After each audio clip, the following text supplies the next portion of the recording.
बिस्मिल्लाहिर्रहमानिर्रहीम। जी बेटा, अब हम डिस्कस करेंगे जो टॉपिक वो है सेंटर ऑफ मास।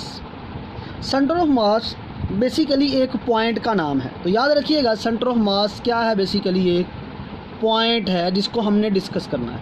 कैसा पॉइंट है?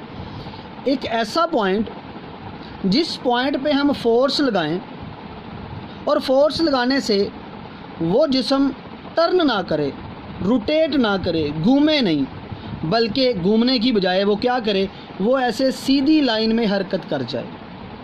उस पॉइंट को क्या नाम दिया जाता है? Centre of mass. अब देखें, ये मेरे पास एक जिस्म है। अगर मैं यहाँ फोर्स लगाऊं तो ये नीचे को घूम जाएगा, और अगर मैं इस साइड पे फोर्स लगाऊं तो ये इधर को घूम जाएगा, और अगर मैं यहाँ पर फोर्स लगाऊं इस पॉइंट पे तो जिस्म जो है ये घूमेगा नहीं, बल्कि यहाँ पर बिल्कुल साकन हो जाएगा। अगर मैं यहाँ फोर्स लगाऊं तो जिस्म जो है ऐसे स्ट्रेट मूव कर सकता है, ये ऐसे। तो ये पॉइंट जहाँ फोर्स लगा रहा हूँ जिस्म घूम नहीं रहा बल्कि सीधी लाइन पे जा रहा है, इस पॉइंट को क्या कहा जाता है? इसको कहा जाता है सेंटर ऑफ मास। अगर मैं यहाँ फोर्स लगाऊँ तो ये देखिए टर्न कर जाता है। इसी तरह से अगर मैं इधर फोर्स लगाऊँ तो ये भी टर्न कर जाता है। लेकिन अगर यहाँ फोर्स लगाई जाए तो ये टर्न नहीं कर रहा, ये बल्कि सीधी लाइन पे हरकत कर रहा है। तो ये पॉइंट जिसको हम कहते हैं सेंटर ऑफ मास, वो क्या है कि जिस्म पे फोर्स लगाएं और फोर्स लगाने से जिस्म टर्न ना करे बल्कि क्या कर जाए, सीधी लाइन पे हरकत कर जाए, उसे कहा जाता है सेंटर ऑफ मास। तो यहाँ पर आपके पास एक रॉड के साथ दो मास जो है वो अटैच किए हैं। एक बड़ा मैस है और एक है छोटा मैस। अगर मैं फोर्स लगा रहा हूँ ओ पॉइंट पे जो कि बड़ी बाल के करीब, तो ये जिस्म सीधी लाइन पे मूव कर जाता है, ऐसे बिल्कुल सीधी लाइन पे मूव करेगा। तो ओ को हम नाम देते हैं सेंटर ऑफ मास। लेकिन अगर मैं फोर्स ऊपर लगाऊँ तो जिस्म ऐसे टर्न करने की कोशिश करेगा, और अगर मैं नीचे फोर्स लगाऊँ तो जिस्म ऐसे टर्न करने की कोशिश करेगा। तो मतलब ये जहाँ पर फोर्स लग रही हैं ये सेंटर ऑफ मास नहीं है, बल्कि ये वाला पॉइंट जिस पे मैंने फोर्स लगाई और जिस्म सीधी लाइन पे हरकत कर गया, वो पॉइंट क्या कहलाता है? Centre of mass. So centre of mass is of a system is such a point where an applied force cause the system to move without rotation, यानी हरकत किए बगैर जिस्म जो है सीधी लाइन पे हरकत कर जाए, उस पॉइंट को कहा जाता है सेंटर ऑफ मास।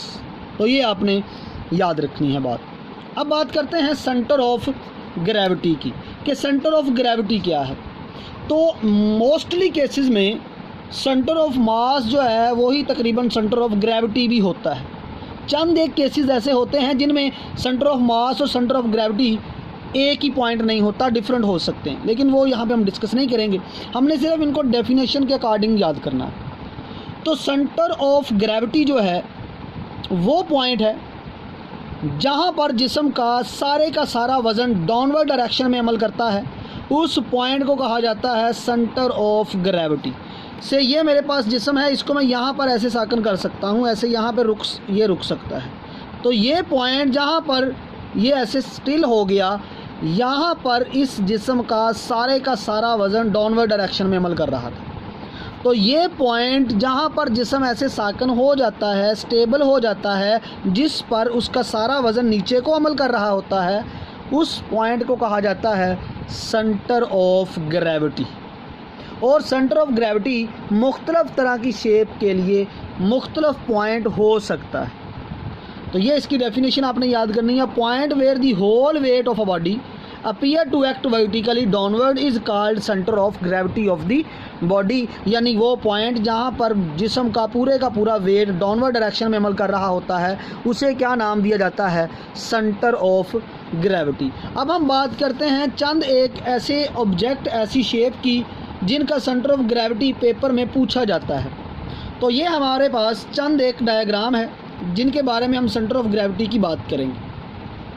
अगर हमारे पास एक रॉड आ जाए, उस रॉड का जो सेंटर पॉइंट होगा, उस रॉड के सेंटर पॉइंट को नाम दिया जाता है सेंटर ऑफ ग्रेविटी। अगर हमारे पास एक स्क्वायर टाइप की शेप आ जाए तो इसका सेंटर ऑफ ग्रेविटी होगा, हम दोनों ऐसे डायगोनल को आपस में मिलाएंगे, यानी ये ऑपोजिट कॉर्नर को आपस में मिलाया जाता है। ये ऑपोजिट कॉर्नर इस ऑपोजिट कॉर्नर से आपस में मिलते हैं। जब ऑपोजिट कॉर्नर आपस से मिलेंगे तो जिस पॉइंट पर वो एक दूसरे को कट कर रहे होंगे वो पॉइंट कहलाता है सेंटर ऑफ ग्रेविटी। इसी तरह से अगर हमारे पास एक स्फीयर आ जाए तो स्फीयर में सेंटर ऑफ ग्रेविटी हम ऐसे सीधी दो लाइनें लगाएंगे, जहाँ पर दोनों लाइनें कट करती हैं वो क्या होगा, उसका सेंटर ऑफ ग्रेविटी। अगर हमारे पास रेक्टेंगल आ जाए तो रेक्टेंगल में ऐसे दो सीधी लाइनें डायगोनल ड्रा करेंगे, ऑपोजिट कॉर्नर को आपस में मिलाएंगे, जहाँ पर दोनों कट करेंगी वो क्या होगा, सेंटर ऑफ ग्रेविटी। अगर हमारे पास कोई जिस्म ट्राइंगुलर शेप में आ जाए, और ये बहुत इंपॉर्टेंट MCQs है, अगर ट्राइंगुलर शेप की कोई जिस्म आ जाए उसका सेंटर ऑफ ग्रेविटी निकालना हो तो कैसे निकालें।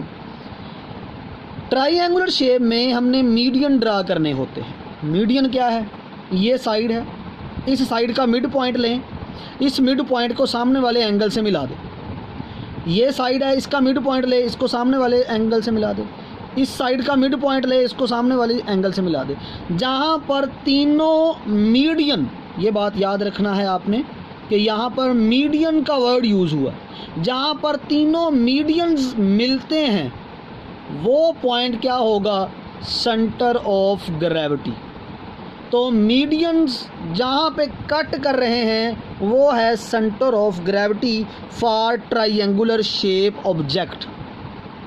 और ये बात याद रखें, जितने भी मीडियन होते हैं वो सारे के सारे कॉन्करेंट होते हैं। कॉन्करेंट का मतलब होता है मीटिंग एट अ पॉइंट, यानी एक ही पॉइंट पे मिलना, उसे हम कॉन्करेंट का नाम देते हैं। इसी तरह से अगर सर्कल आ जाए तो सेम स्फीयर वाली बात ये करेंगे।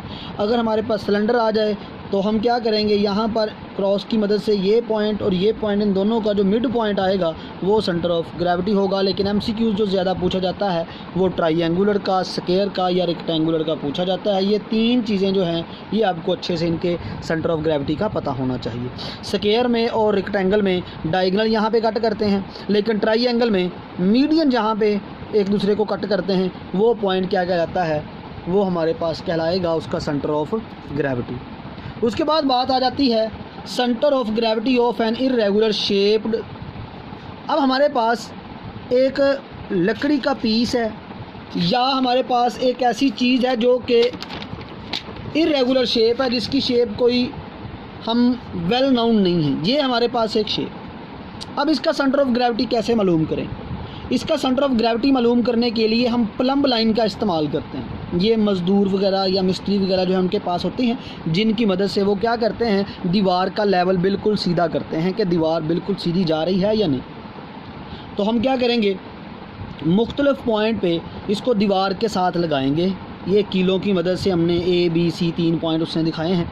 ये 3 पॉइंट को हमने दीवार के साथ लगाना है और ऐसे प्लम्ब लाइन ऊपर से नीचे गिरानी है। और जब हम प्लम्ब लाइन ऊपर से नीचे गिराएंगे तो एक लाइन लगा लेंगे, ये हमने ऐसे लाइन लगा ली।